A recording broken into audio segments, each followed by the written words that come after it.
अस्सलाम वालेकुम।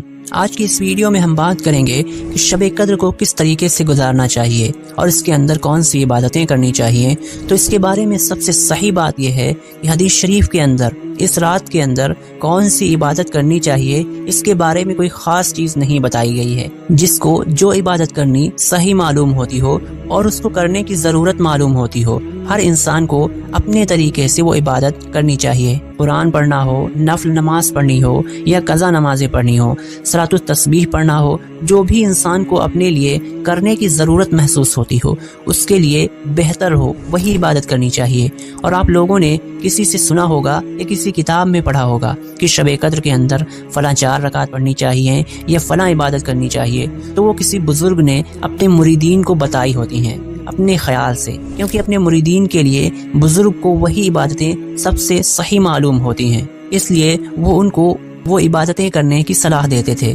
और उनके उन मुरीदीन में से ज़्यादातर लोग पढ़े लिखे नहीं हुआ करते थे, इसलिए वो समझ लेते थे कि इस रात में बस वही एक इबादत करना ज़रूरी है। हालांकि ऐसा नहीं था। इसलिए अगर आप चाहें तो आप उन इबादतों को भी कर सकते हैं, क्योंकि वो भी सही होती हैं। और अगर आप चाहें तो आप अपने हिसाब से जो भी इबादत करना चाहें वो कर सकते हैं, क्योंकि आज के ज़माने में एक चीज़ बहुत ज़्यादा आम है कि लोगों की बहुत ज़्यादा नमाज़ें छूटी हुई होती हैं और वो उन नमाज़ों की कज़ा भी नहीं करते हैं, और ये रातें उन नमाज़ों को कज़ा करने का बेहतरीन मौका होती हैं। इसलिए अगर कोई ऐसा हो जिसकी बहुत सारी नमाज़ें छूटी हों, तो उसके लिए बाकी और नफल नमाज़ें पढ़ने से बेहतर यही होता है कि वो अपनी उन छूटी हुई नमाज़ों की कज़ा कर ले, क्योंकि अगर वो नफल नमाज़ें नहीं पढ़ेगा तो उसके ऊपर कोई गुनाह नहीं होगा। लेकिन जो फ़र्ज़ नमाज़ें उसने छोड़ दी हैं उनकी कज़ा करना उसके ऊपर ज़रूरी होता है और उनका गुनाह भी उसके ऊपर बाकी रहता है। इसलिए जिसकी भी जो नमाज़ें छूटी हों तो उसके लिए नफल नमाज़ें पढ़ने से बेहतर अपनी छूटी हुई नमाज़ों की कज़ा करना होता है। और छूटी हुई नमाज़ों को कज़ा करने का सही तरीका यह है कि अगर आपकी बहुत सारी ज़ोहर की नमाज़ें कज़ा हुई हों तो आप इस तरीके से नियत करके उन नमाज़ों की कज़ा कर सकते हैं कि मैं अपनी छूटी हुई ज़ोहर की नमाज़ों में से आखिरी नमाज की कज़ा कर रहा हूँ, या फिर इस तरीके से नियत कर सकते हैं कि मैं अपनी छूटी हुई ज़ोहर की नमाज़ों में से पहली नमाज की कज़ा कर रहा हूँ। इस तरीके से वो नमाज़ों को पढ़ता रहे और उसकी वो कज़ा नमाज़ें होती रहेंगी, और फिर उसके बाद अल्लाह से तौबा करे और आगे नमाज़ों को न छोड़ने का इरादा करे। इंशाअल्लाह अल्लाह ताला उसके पिछली नमाज़ों के गुनाहों को माफ़ फरमा देंगे। और इसके अलावा आप बहुत सारी नफल नमाज़ें भी पढ़ सकते हैं। आप सलातुत तस्बीह पढ़ सकते हैं, आप कुरान की तिलावत कर सकते हैं। कुल मिलाकर बात यह है कि शब कद्र के अंदर इबादत करनी चाहिए। वो कौन सी इबादत होगी इसके बारे में हदीस के अंदर कुछ नहीं कहा गया है, इसलिए आप जितनी भी तरीके की जो भी इबादतें करना चाहें उनको कर सकते हैं। लेकिन शब कद्र में एक दुआ बहुत ही ज़्यादा कसरत के साथ मांगनी चाहिए, क्योंकि हदीस में है कि हज़रत आयशा सिद्दीक़ा रज़ियल्लाहु ताला अन्हा ने अर्ज़ किया कि या रसूलल्लाह, अगर मुझे किसी तरीके से ये पता चल जाए कि शब कद्र फला रात को है तो मैं उसमें क्या कहूँ, यानी कि कौन सी दुआ पढ़ूँ। तो आप सल्लल्लाहु अलैहि वसल्लम ने इरशाद फरमाया, अल्लाहुम्मा इन्नका अफ़ुव्वुन तुहिब्बुल अफ़्वा फ़अफ़ु अन्नी कहो, यानी कि ये दुआ पढ़ो। शब कद्र किस तारीख को होती है?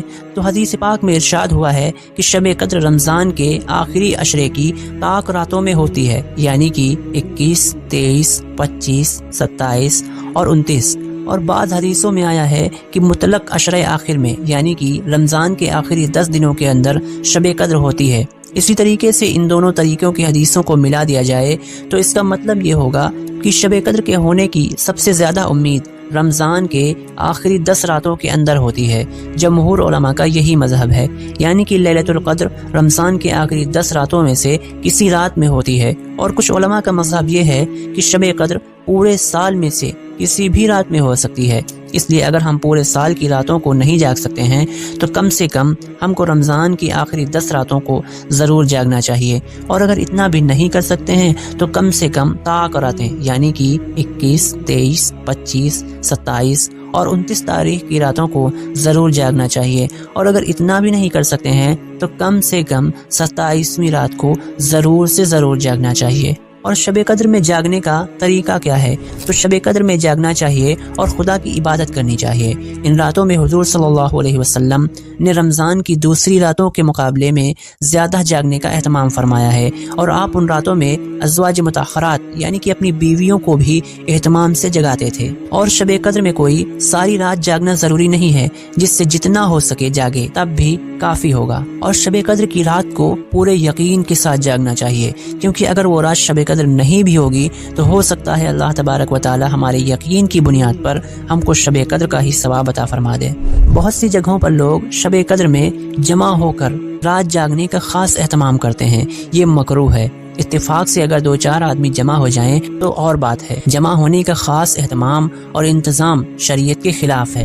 بہتر یہ ہے کہ گھر کے لوگ جمع ہو کر کے عبادت کریں۔ تو شب قدر کے بارے میں یہ کچھ بہت ہی ضروری باتیں تھیں۔ تو اس ویڈیو میں بس اتنا ہی۔ اگر آپ کو یہ ویڈیو اچھی لگی تو اس ویڈیو کو لائک کریں، اپنے دوستوں کے ساتھ شیئر کریں۔ اس ویڈیو کے بارے میں آپ کی کیا رائے ہے کامنٹس میں ہمیں ضرور لکھیں، کم سے کم ایک ماشاءاللہ تو ضرور لکھیں۔ اسی طریقے کی اور بھی بہت ساری ویڈیوز کو دیکھنے کے لیے اور اپنی دینی زندگی کو خوبصورت اور بہترین بنانے کے لیے ہمارے اس چینل کو سبسکرائب کریں۔ خدا حافظ۔